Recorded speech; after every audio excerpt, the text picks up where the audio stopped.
a very precocious child who didn't understand that there were certain things that we as a civilization just don't do, or there's something that people just can't do, or she just, I think it's actually probably some sort of birth defect, but part of her brain, the part of the brain that sort of regulates what's acceptable or expected social behavior, she didn't have. So when she was 11, she was like, I want to write an article for the Washington Post. And her parents were like, honey, you're 11, you can't do that. But she did, and they were like, oh great, you know, not a lot of 11-year-olds submit stuff to us, so we'll take it. And she'd always just had this kind of thing about her where she doesn't understand the notion of impossibility. And so I've known her since I was 16. And I've, by the transitive property, I think, absorbed some of that mentality. Or I'm just trying to keep up with her, maybe. We did some weird stuff. Come on. Come on. Stuff that I can't believe that we did. We went to Haiti right after Aristide had been overthrown in a coup to make a documentary. And at that time, it was 1992. What? The year I was born. Really? Yeah, middle-aged men.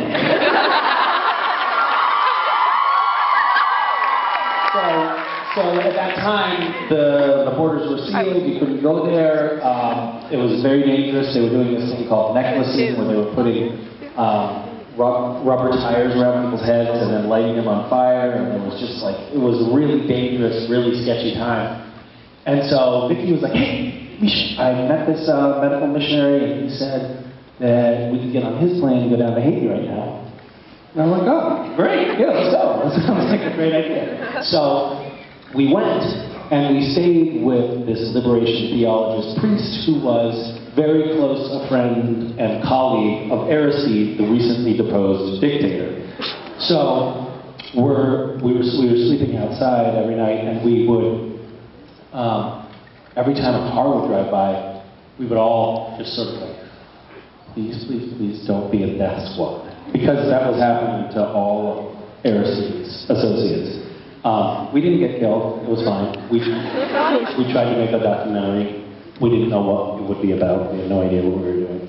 And we did something, you know, we did things like that. We went to India. We were working on a documentary. This was in '95. We went to India, and we wanted to make a documentary about abortions around the world. This is our idea. We're going to make like how the different cultures perceive abortion. And we went to this hospital and we're like, hey, we want to, we're going to film a documentary. We'd like to work on a documentary. Come into your hospital. And they said, no. And we said, well, we won't film. And they said, no. And we said, well, we're medical students who just graduated from medical school. And they were like, really? And we said, yeah, really. So we forged this document, we gave it to them, and they said, okay, but just don't film. And so the first day we got into the hospital, we're like, okay, great. So we started interviewing the doctors, filming, and then we were in the ER. We had both recently received our EMT, Emergency Medical Technician certification. So we were not, we were not the worst people to have in a hospital, but we weren't doctors. And we were in the ER, we're talking to the doctors, asking them some questions, and then this wave of people came in on gurneys, just tons and tons of people who were like badly maimed. And they were like, guys, I'm sorry, we can't talk right now, could you give us a hand? And so we started helping out in the hospital. And we were, very careful not to do anything that would actually, that was more difficult than we could do, or that was actually going to jeopardize people's lives.